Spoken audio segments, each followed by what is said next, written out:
Before we preview Alabama versus Texas today, if you want the Crimson Tide to take down the Longhorns, then like today's video. We have the data, the science behind it. The more likes we get, the more likely it is Alabama takes down Texas. So do not be the person who doesn't like it and then jinxes the game and then Alabama ends up losing. If everyone likes it, the Crimson Tide are guaranteed to win. So like today's video right now. It is week 2 of college football, and the Texas Longhorns coming to town to take on the Alabama Crimson Tide. The Tide early on, a 7-point favorite, a somewhat high over-under set for this particular game. I am still looking forward to seeing how Alabama plays against a much better level of opponent than what we saw last week, although Texas was kind of iffy to start the game against Rice. We'll see how they play in a Steve Sarkisian, Nick Saban reunion game. Before we get to some things to watch, injury news and notes. Very important knowing that there is no real injury report, and I hate that we don't have that in college football. Notable players to monitor: Malachi Moore, Jaylen Key, Emmanuel Henderson, and Jihaad Campbell. We'll talk about more Key and Campbell here more in depth. Mostly good news on those guys. Emmanuel Henderson is probably still going to miss a few weeks with a hip injury, but good developments on Moore, Key, and Campbell. Again, no mention, by the way, of Kool-Aid McKinstry. A clear sign he's going to be good to go. Here's what Nick Saban said when asked at his press conference about Malachi Moore and Jaylen Key. They're able to practice. Just how much they're able to practice and how close to 100% they can get by game time will be the big question that we'll have to answer. That probably is not something we can comment on until we get to that point. Then on Jihaad Campbell, similar boat. He's been able to practice, and he's doing fairly well. We're encouraged by the progress he's made, and he should be okay to play in the game, providing there's not a setback between now and then. We'll see if they play their full allotment of snaps, but I think that's a pretty good development on Malachi Moore, Jaylen Key, and Jihaad Campbell. Let's break down some things to watch in this game. We'll kind of come back to Moore and Key as part of this conversation, but number one is the quarterback, to the surprise of nobody. I think most of us, including myself and producer Chris, were quite impressed and pleased by the performance out of Jalen Milroe in the season opening game against Middle Tennessee State. 13 of 18, 194 yards, 3 scores, no interceptions, plus 48 yards on the ground and 2 scores. Efficient, steady, didn't make many mistakes. Now, to be clear, very different level of competition coming. Middle Tennessee is a mediocre group of 5 school. Texas could very well be the best team in the Big 12 this year. That is a very possible outcome. So much different level of competition coming, and it's fair to say he has to be even better to have the same success. That's fine. But as producer Chris pointed out, that the narrative has now become, Milroe previously couldn't go downfield. Now it's, he can go downfield. He was 3 of 4 on passes beyond 20 yards. Intermediate stuff, he's not very good. Well, he threw 2 passes. 7 of 8 from 1 to 10 yards for 51 yards. He was dicing there. 3 of 3 on passes at or behind the line of scrimmage. I was impressed by Milroe. We don't need to so constantly move the goalposts and bring down somebody just because maybe that's not how you wanted to start or you just have concerns or whatever.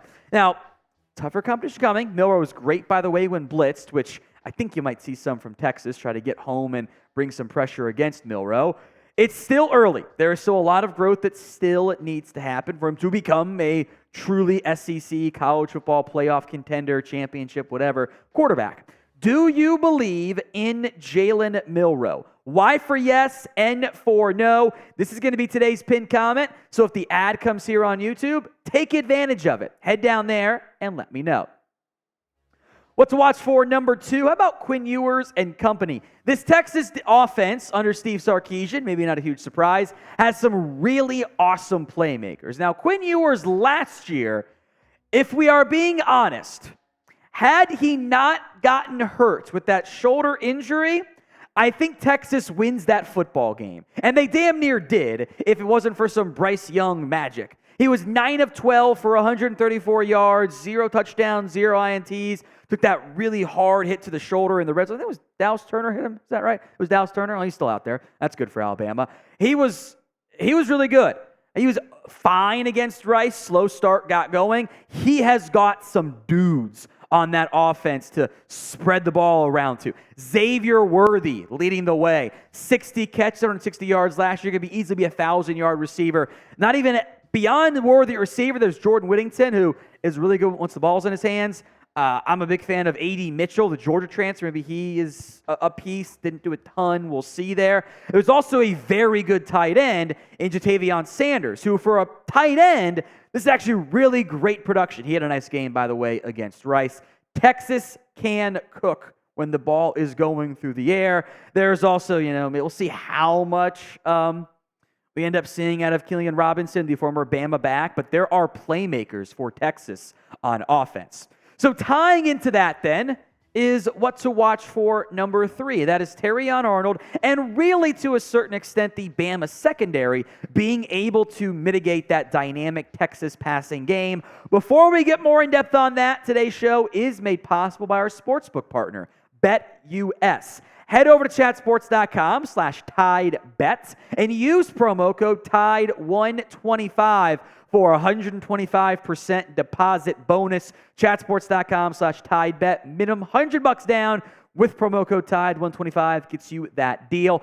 Bama, by the way, is a 7-point favorite this week against Texas. The over-under 54.5. So the bookies expect Vegas to come out on top this week, or Bama to come out on top this week, which hopefully ends up being the case. That's the ideal outcome for all of us watching, unless you're a weird Texas fan watching this.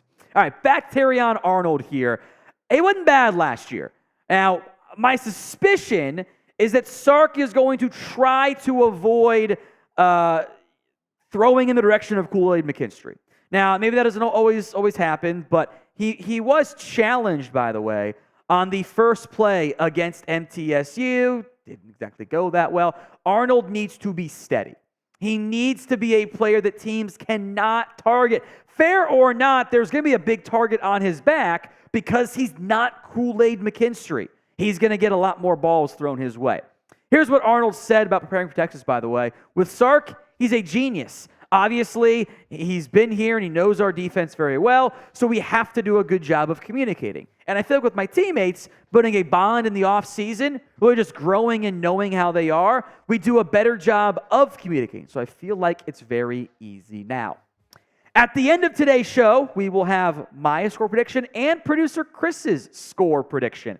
We want to hear from you guys first and foremost in the comments section, so sound off for me right now.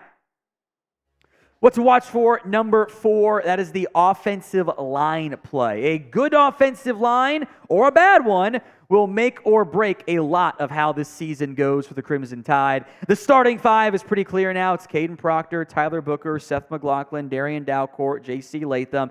PFF, by the way, did not give the best grades to this grouping. Kind of left side was a little bit worse than the right side, which, okay, that's fine.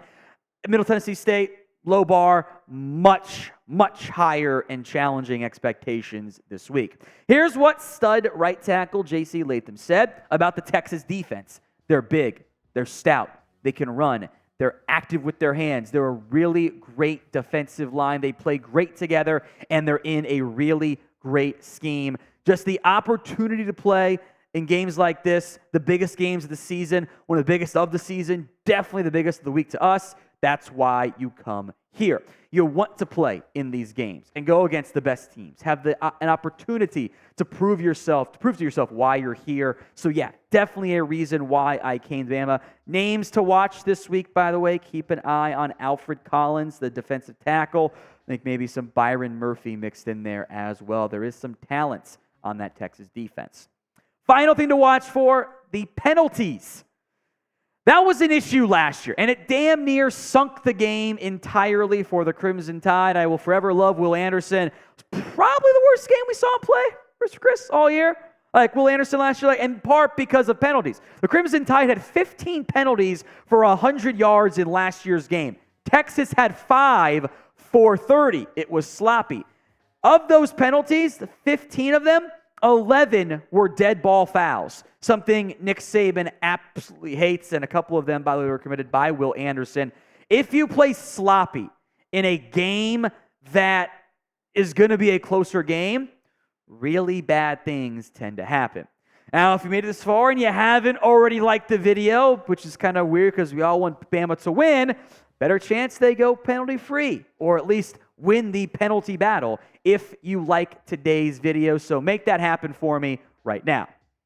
Score prediction time. I have Alabama winning 27-24. It includes kind of a backdoor score late by Texas to cover the spread, but I do think the Crimson Tide come out on top. Producer Chris feeling even more optimistic. Alabama winning 32-17. You're going to pick Bama to win every single game this year, aren't you? I might do the same. We'll find that out as the year goes on there. If you haven't already, please get your score predictions in the comments section.